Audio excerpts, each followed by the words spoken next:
this is Dev, and today I'm going to make some miniatures. These are going to be butterfly boxes. I'm going to use waste plastic from gum. There were pieces of gum in the containers, and I've taken them apart and cleaned them up. And then I have printed off a sheet of tiny butterflies from real images that I'm going to use as the image inside the box.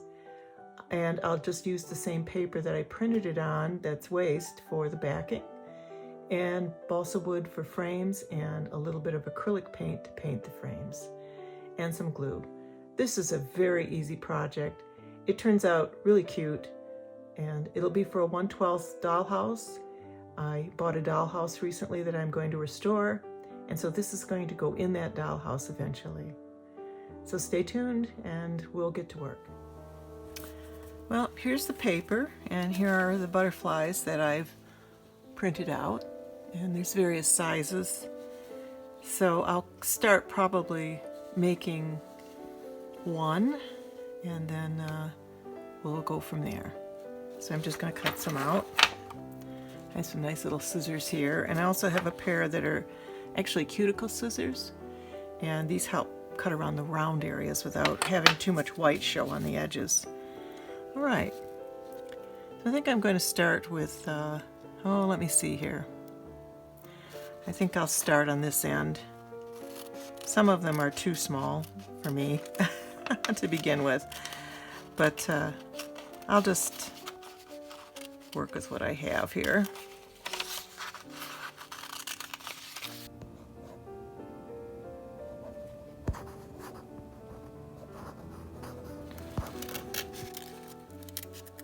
I probably should have looked up the names of these, but I didn't. Maybe later. Okay, so let's just get that up. And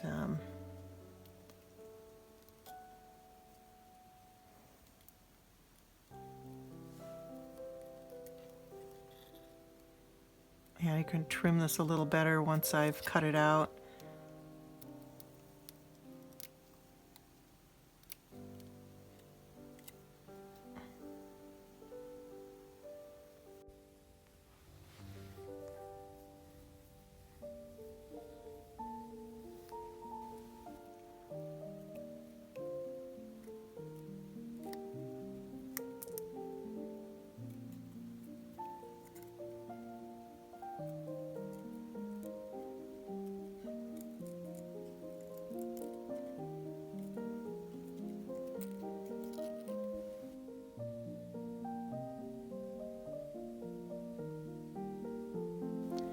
I'm going to start out with one that this one, and there'll only be one in the container.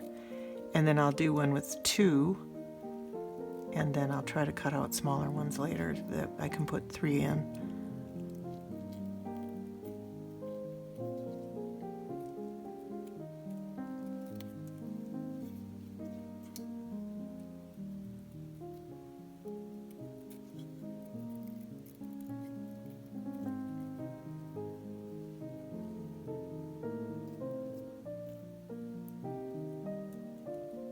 Actually, these work a little better on the curve.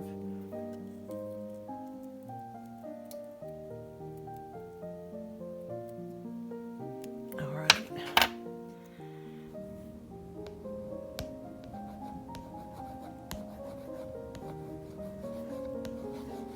Right. And let's see if you can see what I'm doing. Going around the edge a little bit just to make sure there's no white showing. I think this will work better than marker. Marker might spread too much, and I don't want that. So a little bit of very soft pencil lead. This is a number 2 pencil, so that has a nice soft lead to it, and you won't see it.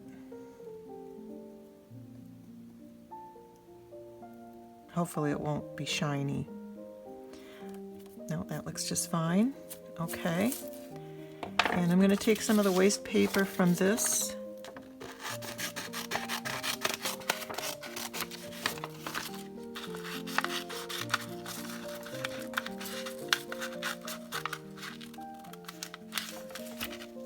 Oh, don't rip it.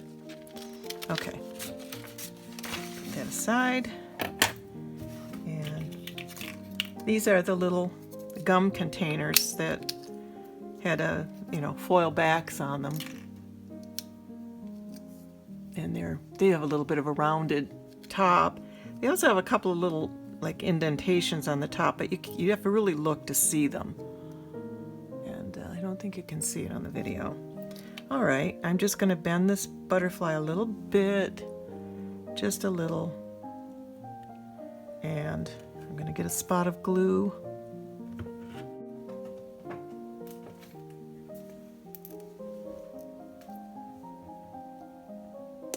Okay. Tacky glue is pretty good stuff. This one's an older bottle. All right, there we go. And it dries clear, so all right. Let's see approximately where that will go.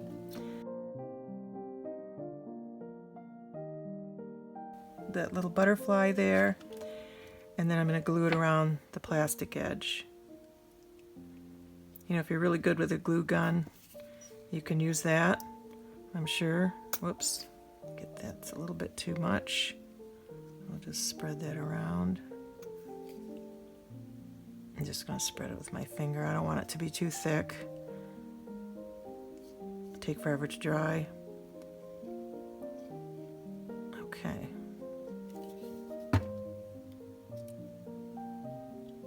And I think that's just going to fit. All right. Okay. Whoops. Let's wipe that off. It'll peel off anyway when it dries if you rub it with the fingernail. All right. The glue is dried, and I'm heating up my glue gun right now. And I'll set that aside. And I have a little bit of balsa wood out here, and this is my miter scissors. It comes with 3 blades. I bought it on Amazon. I can replace the blades when they get dull and sharpen them. It's a pretty handy tool. It cuts through wood pretty well. It does compress the balsa wood a little bit. I pre-cut the balsa wood that I wanted to use, and I didn't pre-paint it because I wasn't sure what color I wanted to make this little frame.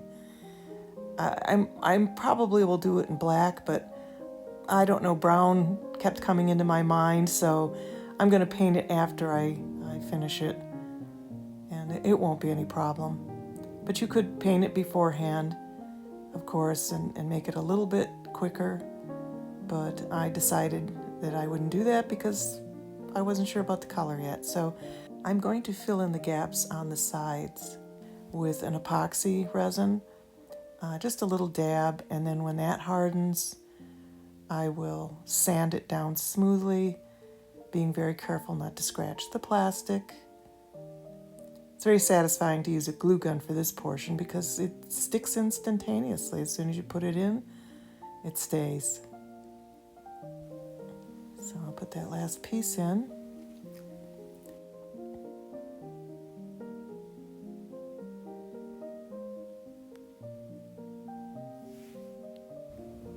Now I'm going to just cut it off of the paper. And there's that little end piece of plastic. I'll cut that off as close as I can get it.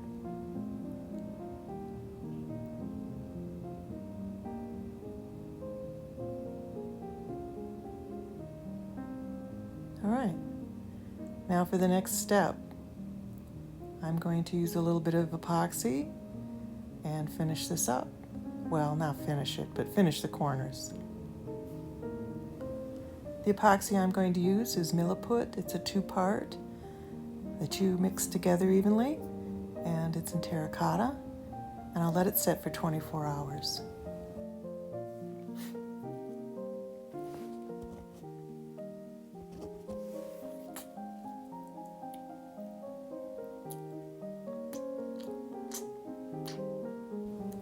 You just want to make sure that you try to get even amounts of each color so that when you mix it, it will harden sufficiently. So I'm just taking my time here. I'm cutting it out of the wrapper. I haven't used this one yet. It's a brand new pack. And try not to have any on your hands dipping it into the next one either, because that will harden portions of it. And that looks like that's approximately, well, let's put a little more, just make sure. And when I mix it, I keep tearing it apart and doubling it over until it's completely mixed. Now it looks like it's ready, and I'm going to start putting a little bit in the corners. This also thins out with water, so if you get a little bit too much on, you can use some water. Dip your finger or a brush or your tool into some water, and it will clean it off. I started out with a little bit too much, so I'm going to try to push it right into that corner, and then I'll go all the way around and till it's finished. Most people, I think, wear gloves when they work with this stuff. It's probably not good to absorb it into your skin, but I just can't work with gloves on my hands. So I'm just going to wash my hands carefully afterwards.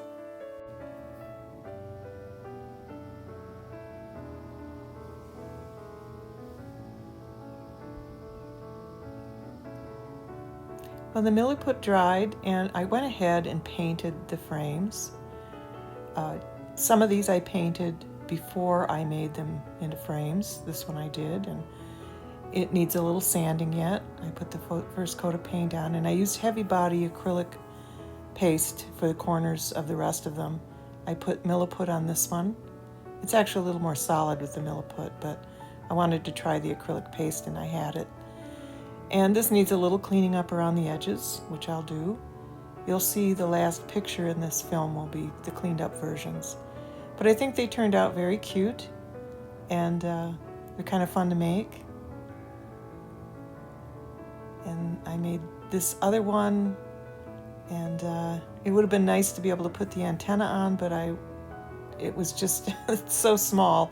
I don't know if anybody would be able to see it. I suppose you could use dog hairs. I like the one with the two better, but they, two will fit in it, and one, and that's it for that size.